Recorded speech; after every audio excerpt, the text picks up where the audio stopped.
A year ago, Joji Kurusu drives home, thinking about his routine life as an office worker.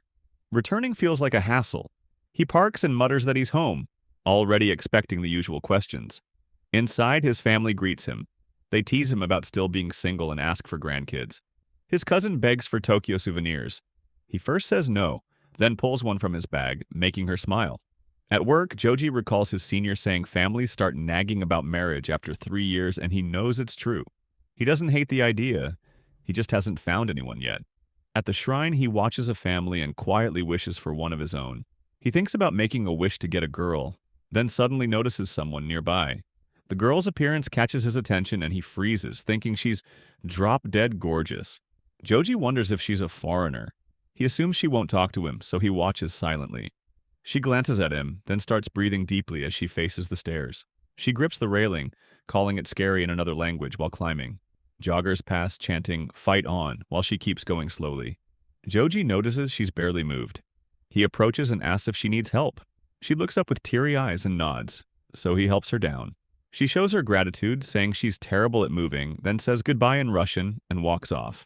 Joji stands there, wondering if he'll let this opportunity slide too. This time, he finally gathers courage and calls out, asking where she's going. She replies, Oarai Marine Tower, then other places. He's surprised and tells her it would take hours, which shocks her. Karen groans, realizing she planned nothing for her Oarai trip. Joji listens as she mutters about her failed research, and he recognizes her mention of girls und Panzer. When she laments her mistake, he blurts out that he's from Oarai and works at a travel agency, offering to guide her. She hesitates but listens. Joji smiles brightly and promises her the time of her life. Karen pauses, then takes his hand. She introduces herself as Karen Romanov, and Joji introduces himself as Kurusu Joji. They start walking. Karen asks what's nearby. Joji suggests starting close by, crossing the light at Isomai Shrine and heading down a back alley. They arrive at the shore and Joji names it Kamiso Tori Gate. Karen stares in awe, calling it amazing. Joji explains the gate's mystery. She points toward a nearby hotel and he agrees to check it out. They walk along the beach.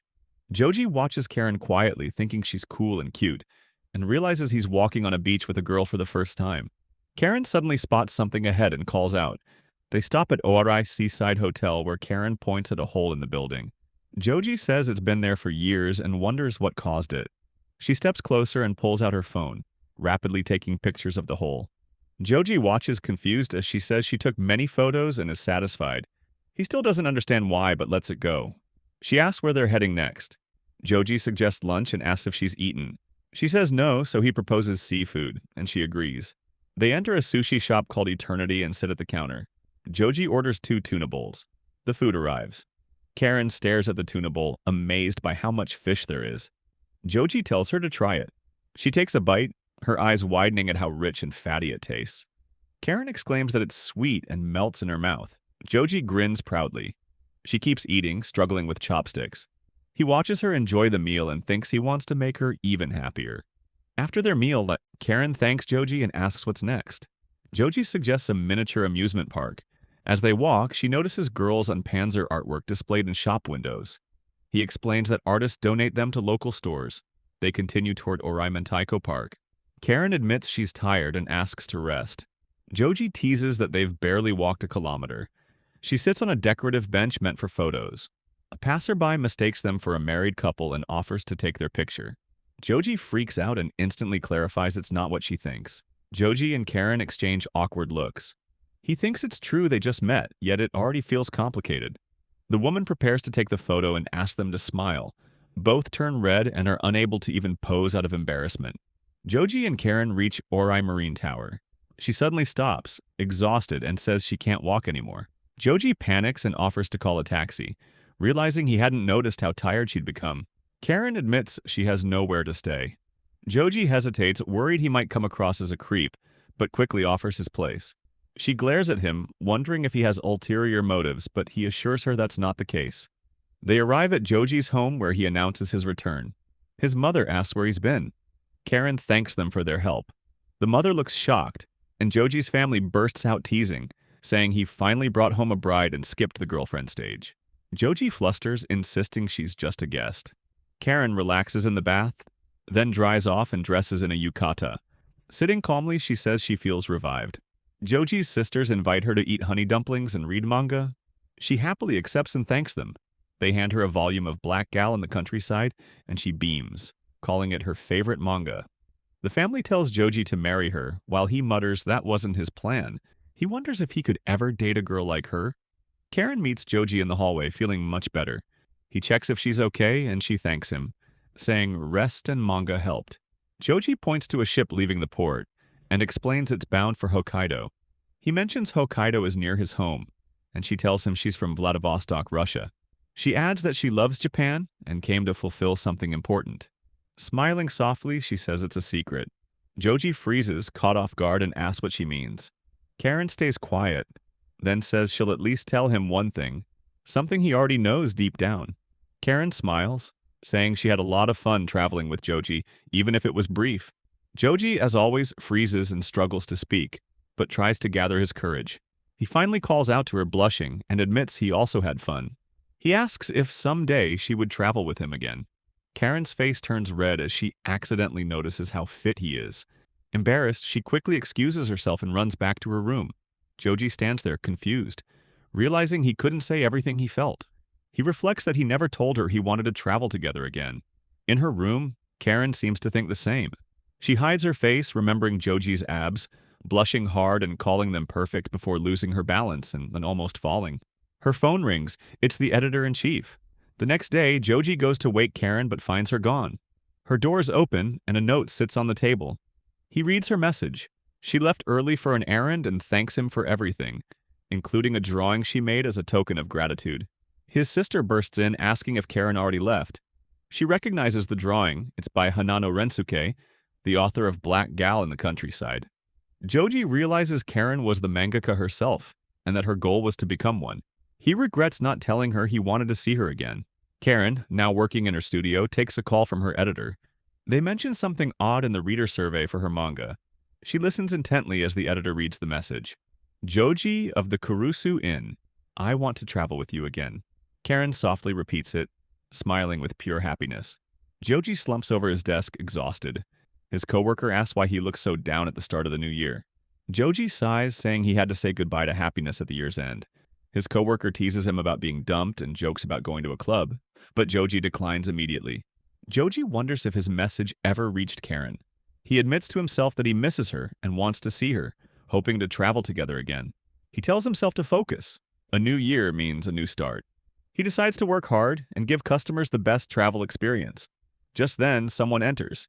He greets the woman, then freezes when he realizes it's Karen, his beloved travel partner. Both try to speak but are too shy, only managing to say each other's names. Blushing, Karen asks if he'd like to travel with her again. Joji smiles and nods, asking her the same. The two stand together, flustered and shy. Joji thinks this is the prologue to their marriage. Later at home, Joji asks Karen where they should go next as they relax side by side. Joji realizes it's been a month since he got married, even though there was no big ceremony or honeymoon. One morning, he hands his wife a cup of coffee and hints at why things turned out that way. He reminds her how busy she always is, a top-tier mangaka, constantly racing against deadlines. Watching her work, he's amazed by her focus. Suddenly, Karen grabs her phone, lifts Joji's shirt, and snaps a few photos of his abs. Joji panics, confused about her repeated need for these pictures. She simply says they're for reference material. Flustered, Joji tries to convince himself it's just part of her job. As soon as she's finished, Karen thanks him for the coffee and dives back into her sketches, telling him he's too much of a distraction and asking him to leave. Joji sighs, left alone and wondering if she only married him for his looks. It's been a month and they haven't done any of the things most newlyweds do. He starts to recall how everything began. They met while traveling. He saw her taking photos at a shrine and was instantly smitten. 6 months later, they were married. Since then, Karen's been buried in deadlines. Joji dreams of having a normal honeymoon. The thought of traveling together makes him smile, hoping it will bring them closer. Seeing how exhausted she is, he decides to wait until she finishes her manuscript before suggesting a trip. Quietly, he congratulates her, but keeps his idea to himself, thinking she needs to rest first. Then Karen sighs, saying she's mentally exhausted and wishes she could get away. That's all Joji needs to hear. He immediately suggests a vacation, pointing out they never had a honeymoon. She brightens at the idea, but warns it can only be 1 night and 2 days because of her next deadline. She leans in closer, making Joji's heart race. He shares that he's always wanted to visit a special place with her. Soon they're standing on a ferry deck, bound for Nijima Island. When they arrive, Karen looks relieved to be off the boat. Joji jokes that he feels the same. She mutters something odd but brushes it off when he asks. Joji starts to worry about who's supposed to meet them, but then he spots a woman holding a surf station Habushi sign, their contact. The woman helps them check in and rent a car. Karen thanks her, and once they're inside, Joji hands Karen a map, feeling proud of the itinerary he planned. Karen smiles as he announces they'll start with Plan B. They reach Habushira coast and stop under a large archway overlooking the sea. Karen is amazed by the waves, remarking that it's hard to believe they're still in Tokyo. Joji, happy to see her so excited, suggests she use the scenery as inspiration for her manga. Then, just for fun, he challenges her to a race to the water. Karen chases after him, protesting it's unfair, but ends up tripping and falling in the sand. Joji winces, realizing she's not very athletic. When she calls his name in annoyance, he laughs and teases her about getting revenge. She pouts, and together they watch the calm, blue sea. Karen admires the water's beauty, and Joji comments on how quiet it is, explaining it's the off-season. He nervously suggests a kiss since the moment feels right, but Karen just stares until her stomach growls. Joji laughs and suggests they look for food instead. They search for food, but the first restaurant is out of everything. Joji assures her they'll find another spot, but every place they try is closed and the streets are deserted. Karen flips through the guidebook and points out one last restaurant. Joji grins, thinking their honeymoon is finally turning around, and suggests visiting a seaside hot spring as well. Karen softly repeats the idea and agrees. Excited, Joji leads the way. At the Unohama Roten hot spring, Joji realizes they have the place to themselves. Karen says she'll change into her swimsuit, and Joji becomes aware it's their first time bathing together. He's both thrilled and nervous. When he enters the spring, Karen is already there. Blushing, he mentions it's their first time doing something like this. Karen freezes, suddenly realizing it's a mixed bath. Frustrated, she yells that he should have told her, storms out, and of course, trips on her way.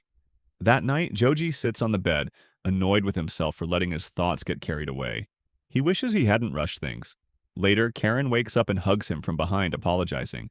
She admits she still gets embarrassed seeing him like that. They're still getting used to being married. She says she wants them to grow closer on this trip, both emotionally and physically. Joji, blushing, agrees. When she asks him to pick their next destination, he finds her adorable and figures she doesn't mind taking pictures of him anymore. Later that night, Joji falls asleep shirtless while Karen quietly watches him. She admires his body, thinking he's her ideal type.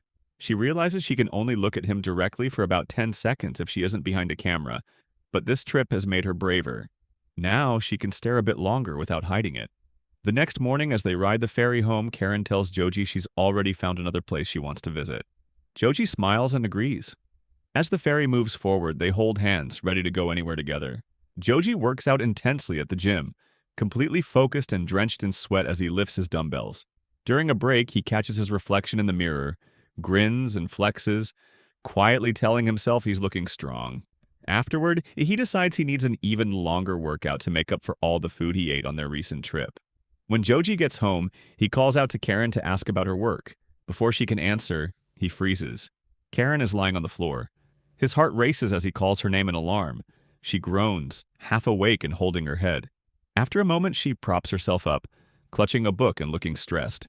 She mumbles about her serialized manga being printed in the back, a sign it's losing popularity. Trying to process it all, Joji asks if things are really that bad. Karen sighs deeply and admits they are. Quietly, she says her manga hasn't been popular since the first volume, and now she's worried her new series might flop as well. Joji listens, then suddenly brightens. He suggests they visit a shrine and pray for her manga's success, mentioning one in Gunma about 100 kilometers away. He adds that it could be a mini vacation. Karen considers it, noting that shrines are supposed to bring good luck and change. She manages a faint smile and agrees, suggesting they go on her next day off. The following day, Joji drives while Karen sits beside him, quietly excited until she drifts off to sleep. He remembers she stayed up late finishing her manuscript, so he understands her exhaustion. Watching her asleep, he sighs, feeling a bit lonely. Suddenly, Karen murmurs in her sleep that she loves him. Joji's eyes widen and his face turns red. Still asleep, she hugs his arm, making him smile to himself as he lets her rest. She mumbles again, talking about being in his arms. When they finally park, Joji gently wakes her. Karen blinks and asks if they've arrived. He replies not quite. They're stopping for lunch first. He jokes that they can't leave Gunma without trying Mizusawa udon. Soon they're at Tamaruya, a famous udon restaurant. Karen yawns, realizing she must have dozed off waiting. Joji just smiles. Looking around the elegant interior, he jokes that it feels more like a villa than a noodle shop. A waiter leads them to their table and Karen shuffles along. When the food arrives, she clasps her hands in thanks and digs in. Her eyes light up after the first bite and she raves about how delicious the udon is. She tries the crispy corn tempura next and happily notes how well it pairs with the sesame dipping sauce. Joji is thrilled to see her enjoying herself. She says the meal has completely woken her up. After lunch, they browse a souvenir shop. Karen notices packs of Mizusawa udon for sale. Joji suggests buying some for her family and asks if she wants to send any to Russia. She smiles and tells him to get some for his own family. They'll appreciate it. Then Joji shows her his phone, pointing out a ropeway that goes up Mount Haruna. Karen agrees to go as long as there isn't too much walking involved. Once they arrive, Karen notices a horse and looks startled. At the ticket counter, she becomes flustered, clearly nervous. Joji quickly realizes she's afraid of heights. He takes her hand, and she blushes as he reassures her they've already made it to the top. From the summit, she gazes around and points out Haruna Lake below. Joji tells her the trip was worth it and praises her for making it. Even though they're already at the summit, they decide to hike a bit further to reach the shrine. Eventually, they arrive at Mount Fuji Shrine, an odd name given that they're in Gunma. Karen claims she's fine, but she looks worn out. They agree the trees block most of the view, so they decide to head back. On the way down, Karen sighs in relief, grateful for modern conveniences. Joji checks his phone and mentions another nearby shrine, Haruna Shrine.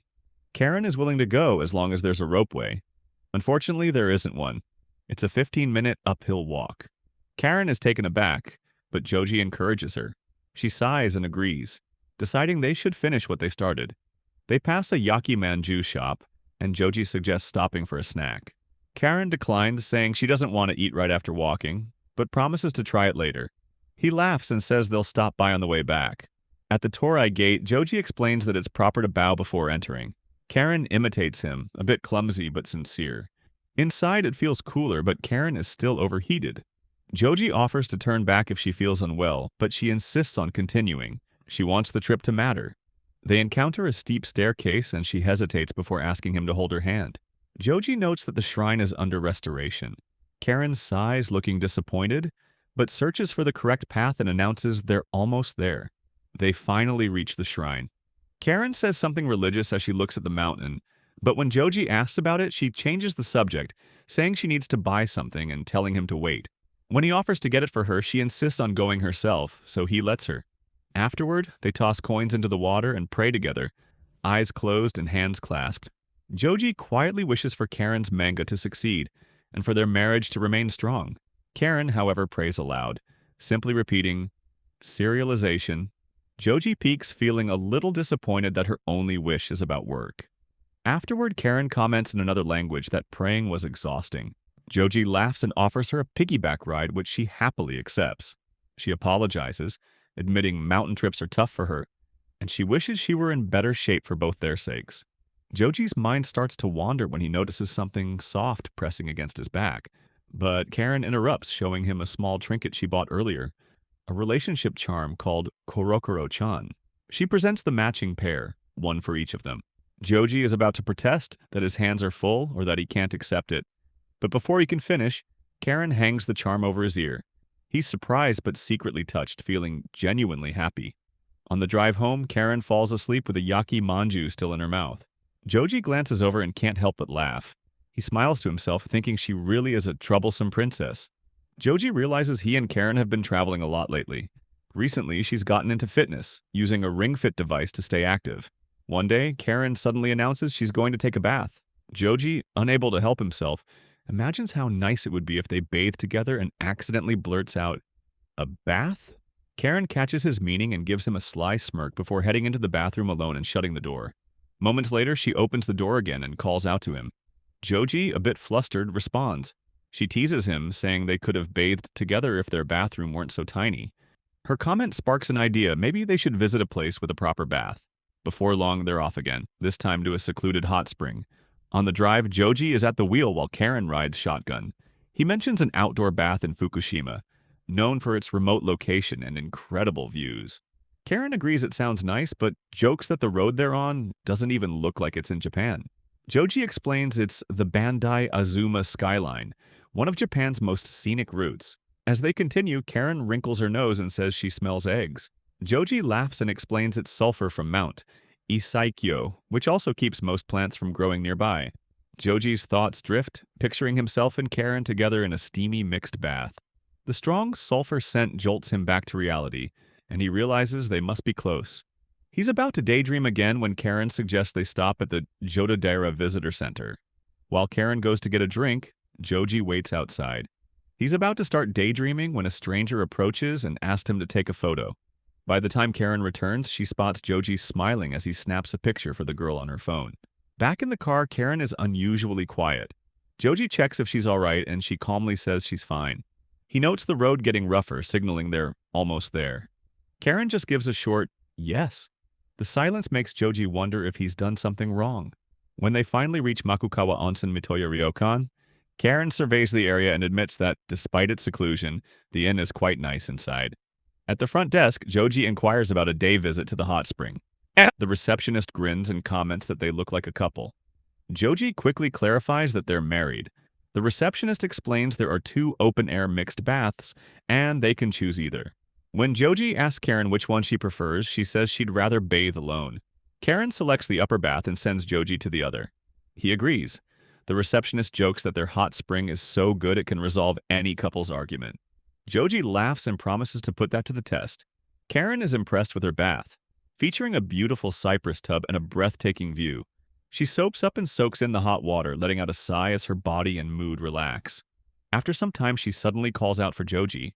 Meanwhile, Joji is in the other bath, still wondering if Karen is upset, though the milky water is soothing.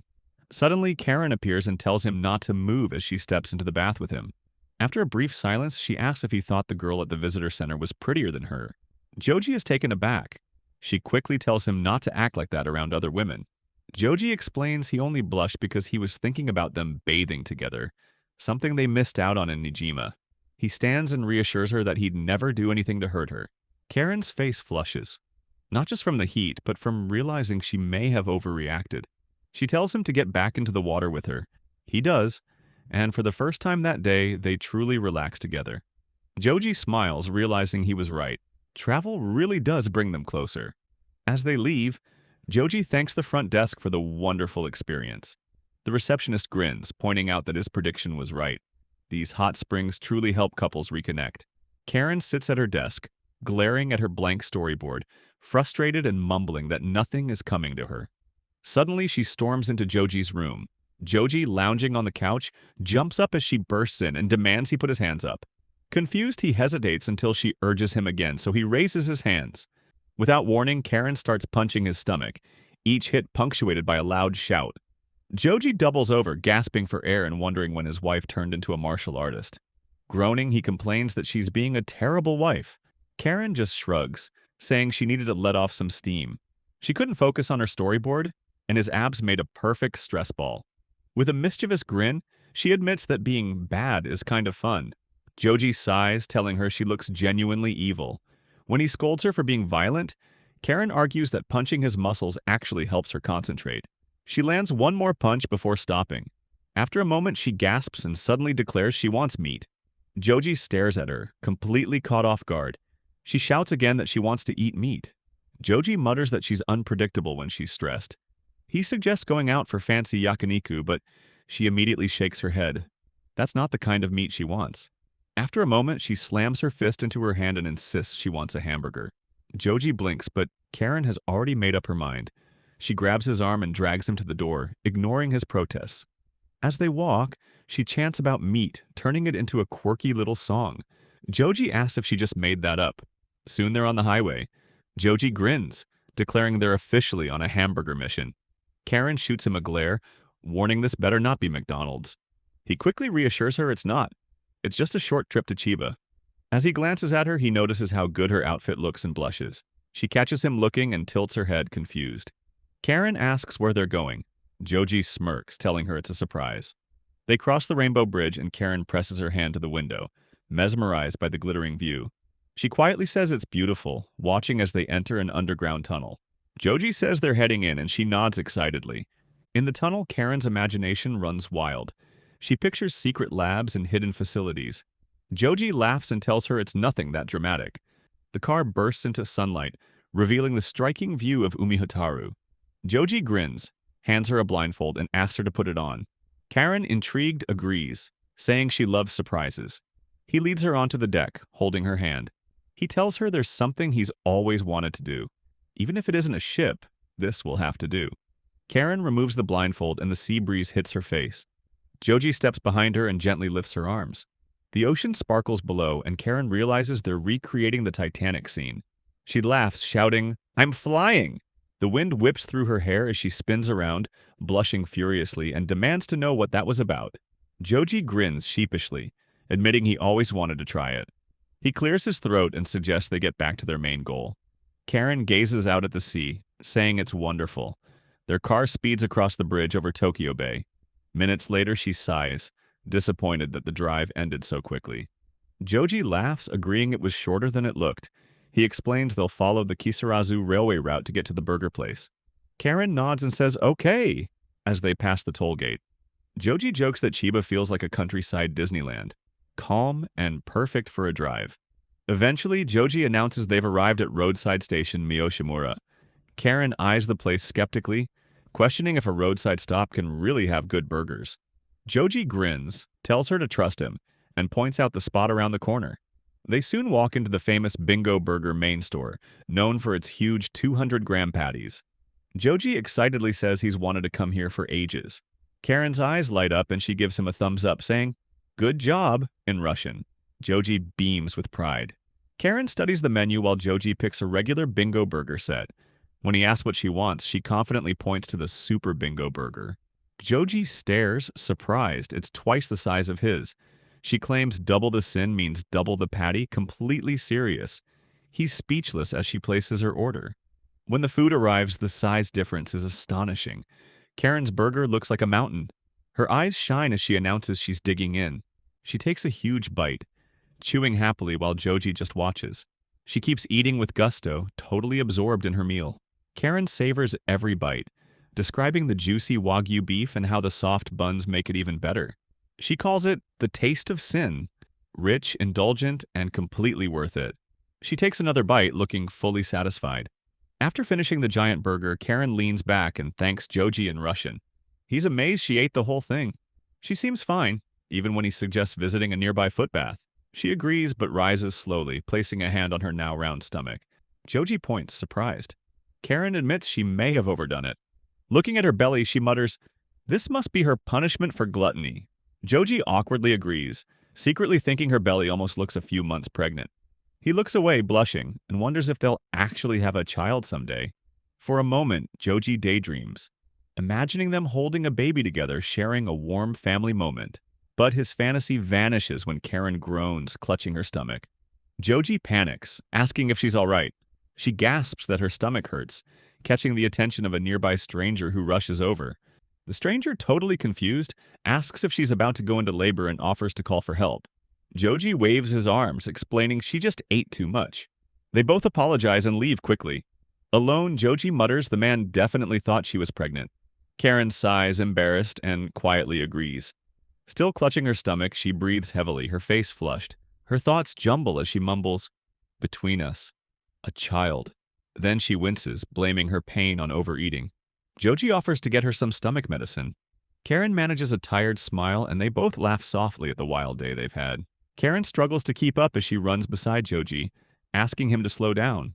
Joji eases his pace and looks back, noticing how much she's struggling in the lingering summer heat. She complains about how it's still unbearably hot, even though it's already September. Joji checks on her, pointing out how much she's sweating. Karen claims she's fine but wipes her face, confused by how sweaty she is. She lifts her shirt slightly to check her stomach, muttering that it still looks meaty. Joji instantly panics and tells her not to show her stomach in public. Unfazed, Karen lowers her shirt and hums a tune as if nothing happened. As they continue walking, Karen cheerfully declares their next stop is north. Joji agrees, though he notes it's still hot up there.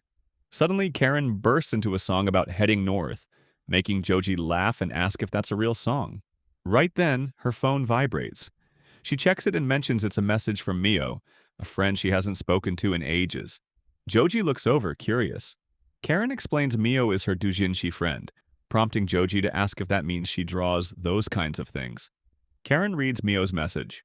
Mio greets her, says it's been a while, and asks what she's been up to. Karen replies that she's in Japan drawing manga. Mio quickly responds, excited, and suggests a get-together. When Mio mentions she lives in Iwate, Karen turns to Joji and asks where that is. He explains it's up north, just below Aomori. Karen's eyes light up. Soon Joji and Karen are on a train heading north. When they arrive at Ichinoseki Station, Joji stretches and says they have one more transfer. Karen simply replies, okay. After a bit, they get off at Hiraizumi Station. Joji asks if she told Aono-san he'd be coming. Karen tilts her head, trying to remember, then admits she's not sure. Just then, a car screeches to a stop and a girl leaps out, waving and calling for her senpai. Karen and Joji turn. It's Mio, grinning as she runs straight for Karen. She throws her arms out saying she's missed her. Karen smiles and asks when they last met. Mio reminds her it was at Komiket 2 years ago. Then Mio notices Joji and stops, staring. Who's the guy with you? Karen answers calmly. My husband. Both Mio and Joji freeze in shock. Karen repeats herself, totally serious. Mio collapses in disbelief, shaking as she processes the news. Joji awkwardly raises his hand to show his wedding ring. Mio stares, still trying to wrap her head around it.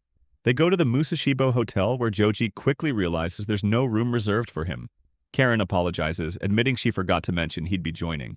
Mio, smirking, says it wouldn't be proper for him to share a room with 2 women anyway. Joji sighs but decides to book his own room, while Mio smugly insists that's for the best. The group heads out in Mio's car to visit a nearby World Heritage site. Karen compliments Mio's old doujinshi, saying it was amazing. Mio grins and thanks her, noting that Karen's unique style always stood out. Joji sits quietly in the back, starting to feel left out. Mio catches his sulky expression in the rearview mirror and smirks. When they arrive, Mio hops out and calls everyone to follow. Joji tries to shake the feeling that she's enjoying the situation a bit too much. Karen gazes into the distance for a moment, lost in thought until Joji gently calls her name. Mio grabs Karen's hand and pulls her ahead. Joji trails behind, sensing this could be trouble.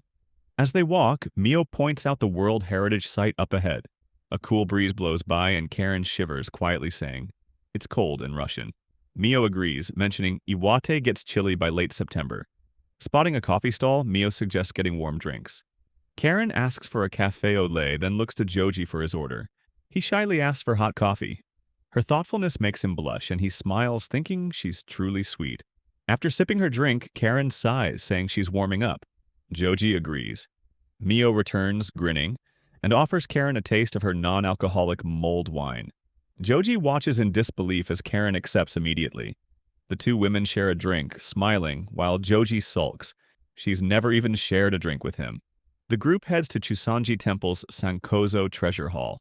Mio says they'll need tickets to see both Konjikido and Sankozo. Karen listens closely while Joji quietly follows. Inside, Karen's eyes go wide. She says she's just seen something incredible. Joji nods, admitting it's hard to appreciate if you're not into history. Before he can say more, Mio grabs Karen's hand again, pulling her toward the next spot. Joji sighs, realizing Mio has taken over the trip. At Chusanji's Konjikido, Karen looks amazed, saying it seems like the whole place is glowing gold. Joji starts to explain, but Mio interrupts, saying it's just a lighting trick. She explains the temple's walls were once covered in gold foil during the Tenji era, and that legend inspired Marco Polo to call Japan the country of gold. Karen listens, fascinated, while Joji glowers, thinking Mio always interrupts. Suddenly, Mio announces she refuses to accept Karen's marriage. Joji calmly says they both wanted to get married. Mio crosses her arms and insists it doesn't count just because she says so. Joji sighs and asks if she's actually a child, as Mio covers her ears and shouts, "I can't hear you!" Trying to change the subject, Mio grabs Karen again and suggests seeing the gold-covered walls inside Konjikido. Karen softly agrees in Russian, and the 2 disappear. Joji follows, baffled by the odd tension. That night, Joji sits alone in his hotel room, staring out the window. During dinner, he'd been seated away from Karen since they had separate rooms, and now he just feels lonely. A knock interrupts his thoughts. He looks up, hoping for Karen, but opens the door to find Mio. Mio smiles, saying Karen fell asleep from exhaustion. Joji nods. She never has much stamina. Mio admits she probably tired Karen out by keeping her company all day. Then she hands him an envelope saying she thought he might be lonely and could use what's inside. Joji accepts it awkwardly and thanks her. Mio waves goodbye, as cheerful as ever. After she leaves, Joji wonders if Mio isn't so bad after all. Maybe she really cares about Karen and just felt left out after learning her friend got married. He opens the envelope and freezes. Inside is a lewd doujinshi, drawn by Mio herself. His jaw drops. A note says, "You're probably feeling lonely, so feel free to use this." From Mio, Joji stares at it in disbelief, his eye twitching as he mutters her name. Finally, he groans, realizing Mio has no intention of letting him have Karen that easily. Here I am, know it's been a while.